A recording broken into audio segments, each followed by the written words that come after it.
Welcome to Would I Lie to You, the show where dishonesty is sometimes the best policy. On Lee Mack's team tonight, a comedian and Taskmaster star who once wrote a panto. But don't worry, it's behind him now. It's Alex Horne.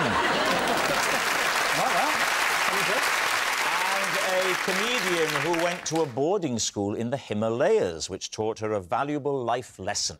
Once you've left school, it's all downhill. It's Sindhu Vee.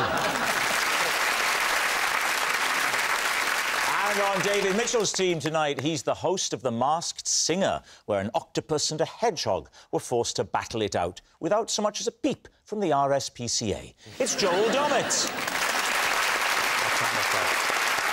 And a TV presenter who once hosted Big Brother's Bit on the Side. Controlling, obsessive and constantly watching your every move, David Mitchell is sitting next to her. It's AJ Odudu. And so we begin with round one, Home Truths, where our panellists read out a statement from the card in front of them. To make things harder, they've never seen the card before. They've no idea what they'll be faced with. It's up to the opposing team to sort the fact from the fiction. And Sindhu is first up tonight. If I don't want my husband to know I've been shopping, I hide what I've bought in the washing machine, as there's no chance he'll ever look in there. David's team. What sort of thing would you hide? Shopping. OK, that's as specific as you need to be. I think we're ready to make a guess. Yeah, let's go. Clothes. Stuff that looks OK in the washing machine. I was imagining it might be like crisps and biscuits. That's But why would I hide that? What kind of person hides food from their partner? David, what sort of person does that? Victoria might find out I bought the Maltesers. Yes. Put them in the washing machine. I'll just put this Toblerone behind the television. Well, firstly, I hate Toblerone. Thank God you said Toblerone and not my wife. And secondly, the whole idea of hiding shopping around the house did not come from me. It came either from Sindhu or from a card that she has been forced to read out under a contract. And that's what we're trying to find out. I don't hide food. Never before has a man sounded so much like he hides food. I don't hide food! I do not hide food! I've never hidden food. How loudly do I have to say that I don't hide food to make you believe that I don't hide food? I've got things under control and I'm not weird about them. Wow. And how much do you go shopping on average per week, would you say? Ooh, depends on the year. Depends... On the year? Yeah. 1987 was a bad year. I was out every day. Every time I had a kid, that year I would just shop like crazy because I wanted to, A, be away from the kid, and B, you know, things happen in your mind. You think if I maybe have this dress or that pair of jeans, I'll not feel like I'm humongous, which you are after you've had a baby, you know what I mean? Can I just check, have you seen this show before? Yes. It is not the Jeremy Kyle show. No. So when was the last time you put your shopping in the washing machine? So I would say August 2019 would probably have been the last time, because after that I was away. Do you remember what you hid in the washing machine then? Yes, I do. One of the kids. You don't have to tell them. They just say, do you remember one? Just say, yeah. Oh, yes, I remember. Yeah. But what was it? Now you have to tell them. It was an Isabel Marant dress, which was really outrageously priced. What did your husband do when he finds out that you've been shopping? Why do you need to hide it in the first place? Because, you know, there are times when you don't need to go out and spend that much money on a dress. And as an adult, you should know that. What sort of a man is your husband? Because I'm picturing an ogre. No, but I mean, this was a bit excessive, really. But how would he express his displeasure? Rob, keep it light. What are you thinking? AJ, first of all, what do you think? I think it's a fantastic hiding space. Therefore, I think she's telling the truth. All right. I live by myself, and I still hide clothes from myself. You hide clothes from yourself? Yeah. How do you hide them from you? Because, I mean, in a sense, I hide clothes from myself in that I put them in a wardrobe. Because of the guilt of spending so much money on them, you mean? Yeah, because it is like, oh my gosh, like Yes, you right? can't justify that expenditure Thank you. to anybody, not even to yourself. All right. I'm like that with heroin. All right, it's time to take a guess. David, don't what are you know. going to say? Maybe she's lying, actually, because actually... It's definitely a possibility. You just put it in your wardrobe, wouldn't you? I think you just put it in a You place. just put it in your wardrobe. Yeah. He wouldn't be looking I think at it's your a lie. wardrobe. You think it's a lie? Lie. Lie. It's a lie. I definitely think it's a lie. Yeah. They're saying it's a lie. Sindhu, truth or lie? It's a lie.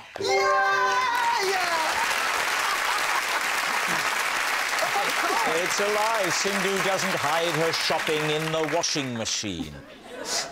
OK, AJ, you're next. OK. I once had to interview Lady Gaga using an American accent because her manager told me there was no way she'd be able to understand my northern voice.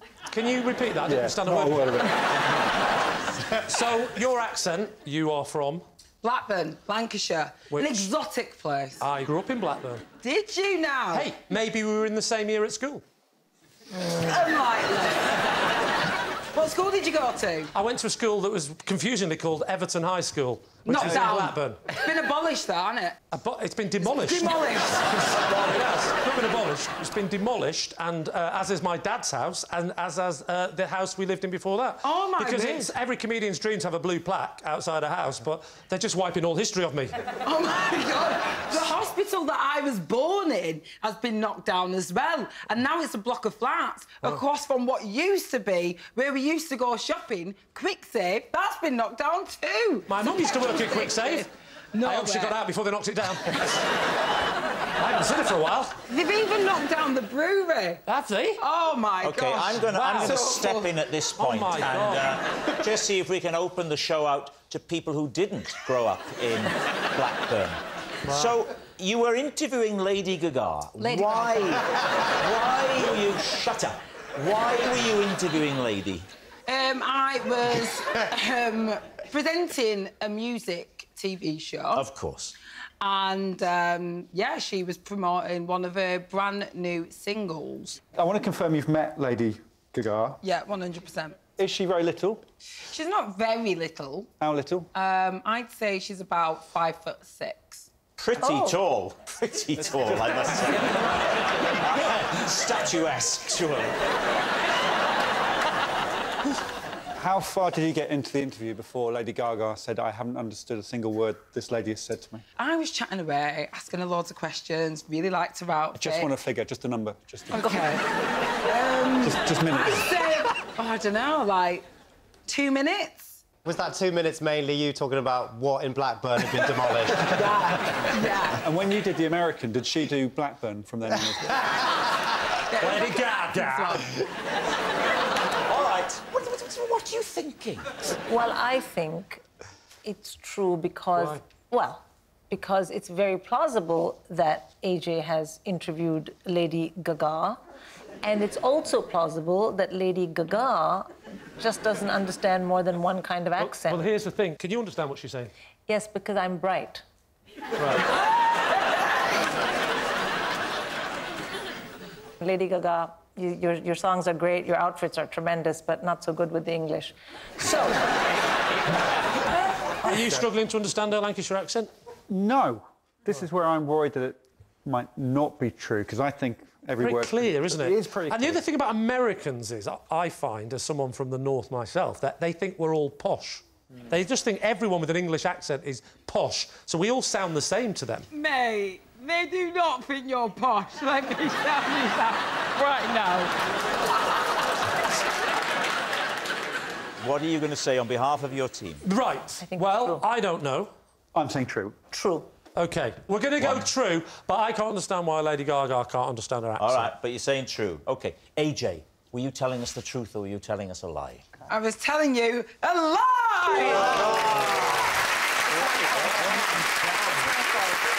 Wow. It's a lie. AJ didn't interview Lady Gaga in an American accent. Our next round is called This Is My, where we bring on a mystery guest who has a close connection to one of our panellists. This week, each of David's team will claim it's them that has the genuine connection to the guest. It's up to Lee's team to spot who's telling the truth. So please welcome this week's special guest, Zaid.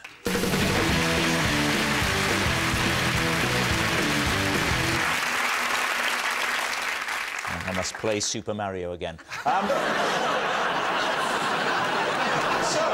Joel, what is Zaid to you? Oh, this is Zaid. He came to my wedding, and when he started dancing, my mum started crying.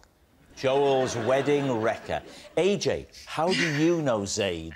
So this is Zaid, and I had to cut short our only date because he insisted on riding a penny farthing. AJ's disappointing date. And finally, David, what is your relationship with Zaid? This is Zaid. After being splashed by a transit van, I wore his trousers to a book signing. Lee's team, where to begin? Joel, when was your wedding? It was in Mykonos. Did I say when or where? I said when. When was your wedding? Mykonos. When was it? Last September. Last September. What was it about his dance that made your mum cry? Well, I say dancing, it was moshing. Was he the only one moshing? He wasn't. Other people joined in with the moshing, and my mum thought they were fighting, and so I see. Yeah. What was the music that was playing? It was Papa Roach, Last Resort. We have a sound team on this show that are pretty adequate. I think, even as we've been speaking, they've probably been searching... What was it called? Papa Roach, Last Resort. Hit it. Oh, that actually worked. Oh, my God. Last resort. Suffocation, no breathing. OK, well, OK, stop that. Why on earth were you playing that at a wedding? In Mykonos? Yeah. Especially given it was the first dance. So... Not very romantic, is it? Yeah. This is my last resort. So we had our first dance, which was to a much more romantic song, and basically we had a party playlist sorted to start immediately after the first dance, and we should have, in hindsight, put it in some sort of order, but we actually just put it on shuffle. Why didn't you pay for a DJ? I'll be honest, I don't really understand the difference between a DJ and just, you know, and Spotify. Well, a DJ will feel the room. When you're DJing, David, you've told me it's about a vibe, isn't it? Yeah. And you told me you sense the room. My primary thought is fire safety.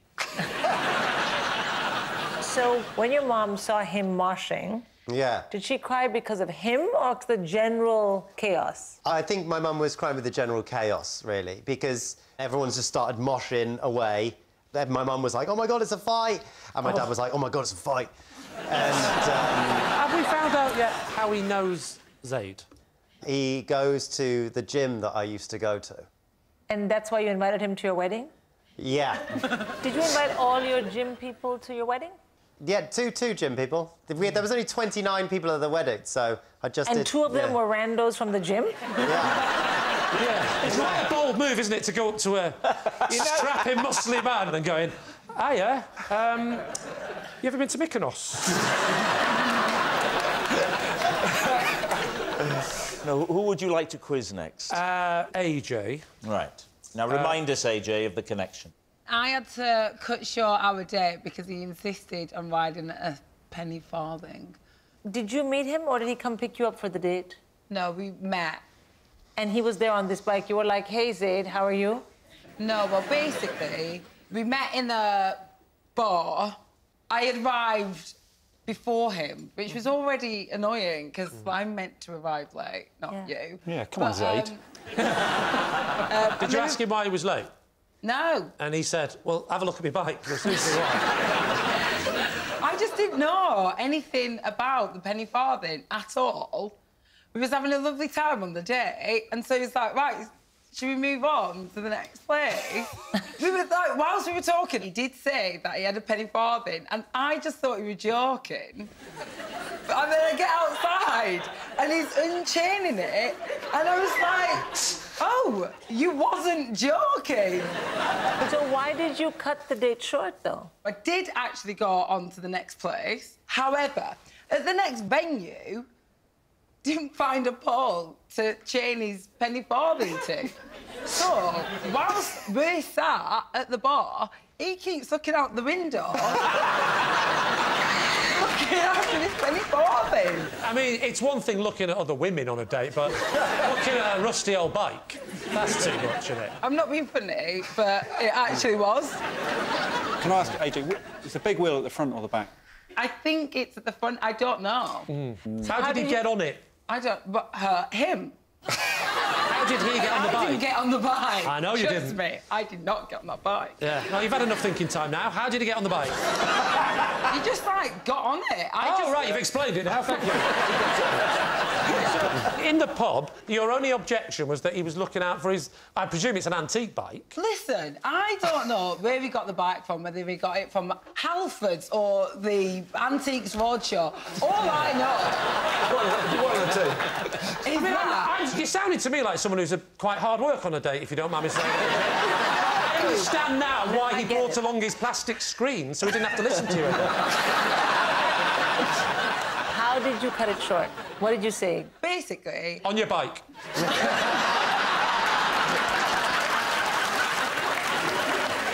All right. David, remind us of how it is that you know Zaid. He let me wear his trousers after I'd been splashed by a transit van and I had to go to a book signing. Where were you? On my way to Foyle's bookshop in London. And where was Zaid? He worked at the bookshop.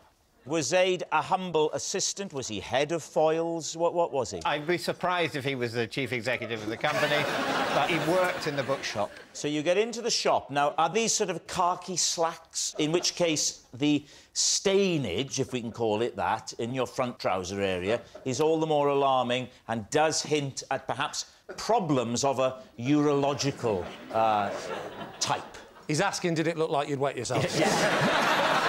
It certainly might have done. Although, to be honest, my trousers were so wet, people would have admired me if they thought I could generate that amount of urine. Did he offer his trousers, or was he forced by someone higher up the chain to strip off and give them to TV's David Mitchell? He offered them. I came into the shop sort of in a squelch, sort of walking, and this signing was starting in a few minutes, and I was embarrassed by my appearance, if you can imagine such a thing, and...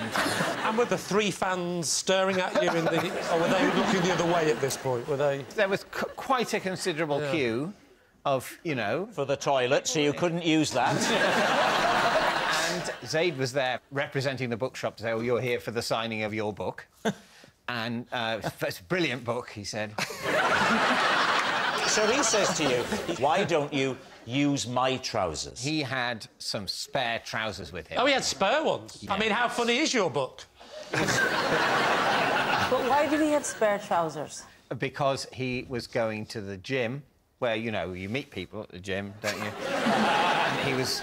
they were like jogging bottoms. So you did the book signing in jogging bottoms? I did. Would it not been more appropriate for Yes. him to wear the jogging bottoms and you to wear his trousers? I felt that to suggest that would be a bit personal, and I didn't particularly... I thought, why not a pair of trousers that neither of us have worn that day?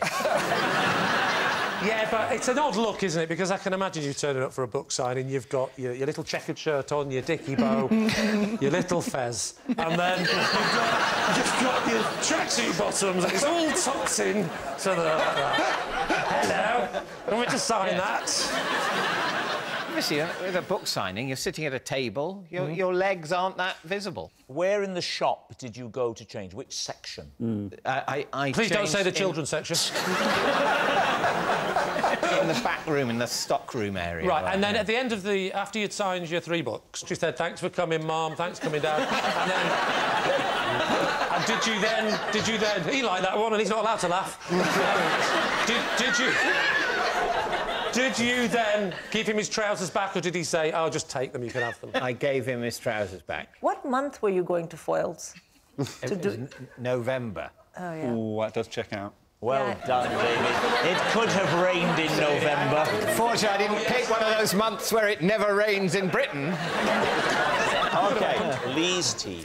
Is Zaid Joel's wedding wrecker, AJ's disappointing date, or David's legwear lender? They're all implausible, aren't they? Well, Joel's is implausible. You don't think Joel? The whole, I invited 2 random guys from my gym. These 2, I buy the dating thing big time. But I think that's a personal bias, yeah. I think I buy it big time Yeah, as well. I mean, if I was on a date and some guy was looking at his vehicle and not me, he's out. And then if the vehicle was a penny farthing, I'd be like, God, what a lunatic I picked up on the internet. They just seem different types. I mean, it just doesn't ring true. You don't know my type. I do. I've tried ringing you many times and you never pick up. So, Alex, if you had to plump for one of these... Which I do. Who would it be? It would be AJ. Because I don't think people do get splashed by transit vans and puddles in real life. You think it's AJ? You think it's AJ? It's AJ. OK, Zaid, would you please reveal your true identity? I'm Zaid, and my dancing made Joel's mum cry.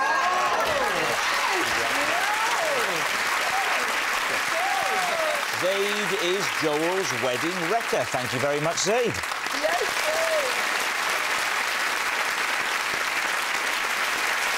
Which brings us to our final round, quick-fire lies, and we start with... It's Alex. 5 years ago, I spent a whole week building an elaborate contraption just so my wife can let me know when lunch is ready. David's team. What is this contraption? A telephone. It's a contraption that goes from the house to the bottom of the garden where I spend most of the morning. But why? Why? Because I've got a little shed down there where I write. Describe this contraption to us. OK, well, it's long. I've got a very long garden. And it's on a slight incline. It's made out of tubes, and my wife operates one end. I receive... Are you thinking what I'm thinking? I receive something that comes out the other end of the tube. So it's a very long tube, and she puts a little ball in one end. And the ball plops out the other end. And that's when lunch is ready. You sound like somebody who is teaching sex education but hasn't got a clue yourself. Well, there's a ball at one end and the ball comes out the other end and that's when lunch is ready. What makes it elaborate? Is it the length of it? Yes. How long is it? Long. 60 metres. 60-metre long garden? I mean, you're doing well, but not that doing well. all right. How wide is your garden? Is it 1 metre? That would be great, wouldn't it? And 8 metres wide. Why doesn't she just phone you or text you or WhatsApp you? Because, Rob, there's no phone reception at the bottom of the garden. You said your garden's on an incline, so if she's putting a ball in one end, how's that travelling up? Well, it's an incline. Well, the incline from my end is at the house, Yeah, and the bottom part is... It really is quite simple, No, but you know. that's a decline. No, from my decline end, it's is an what incline. you would do if David was to suggest something a bit fruity. That is a decline. What happens when it reaches the shed? It plops Oh, yes, yes. into the lid of a metal bin. OK. Oh. So once it's installed, that's it. You can forget about it. I should take the pipes off the ground. Oh, all right. How did you suspend it off the ground? In a hedge. The pipe's very important as well, because we had a similar system at my house where we didn't use the pipe. My wife was at the bottom in the shed working, and I used to just roll the golf ball down, and there'd been a heavy snowfall, and it gathered momentum, and it pushed her to death. Yeah, that's awful. The whole thing was flattened, and that's sadly how my wife died. So it's very important to keep it in case. All right, well, look, what are you thinking? It does sound to me a little fantastical. It's peak boredom, isn't it? And some people get bored. I think the show's going fine.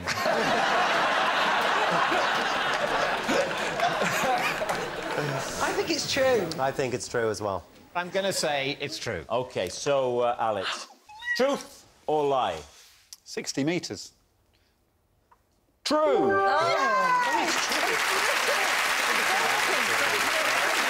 It's true. Alex has built a contraption just so his wife can tell him when lunch is ready. And we've got a clip of it. Yes! Oh, my God.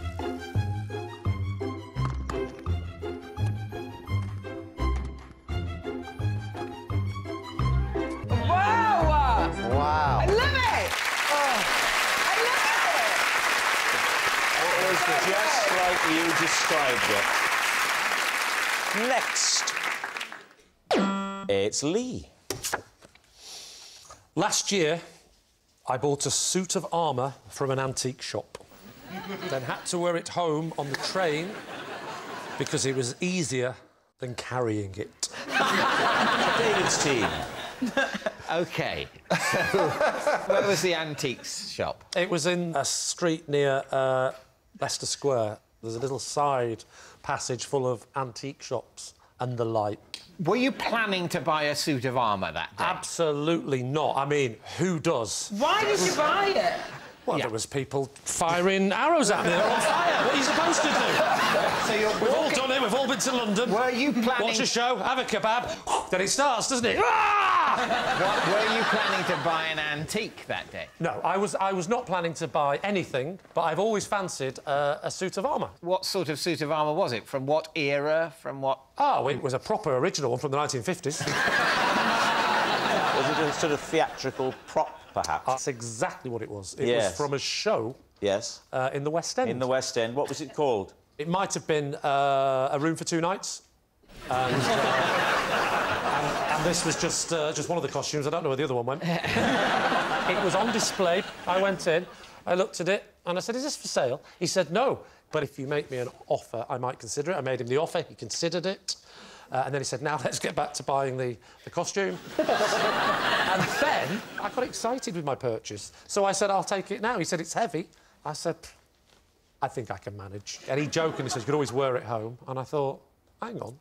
That's not only a purchase, that's a story for Would I Lie to You? So I said, "Do you mind if I get changed and I'll go home in it?" He said, "All right, then." And that's what happened. I got changed and out I went like that.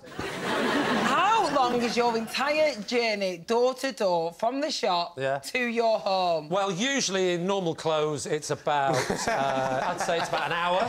Yeah. This took 3.5 days.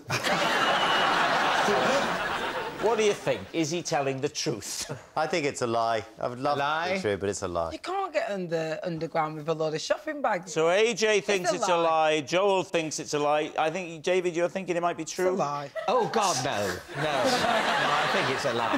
Lee, truth or lie? It is, in fact, a lie. Yay! Yes, it's a lie. Lee didn't wear a suit of armour on the train home. That noise signals time is up. It's the end of the show, and I can reveal that David's team have won by 5 points to 0.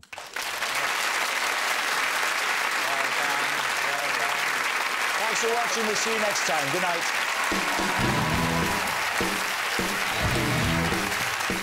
Catch up on the excitement news with Ramesh and his mum and the rest of the Ranga Nation on BBC iPlayer. Right here and next on BBC One, we got the tools ready. New DIY SOS, the big build, coming up.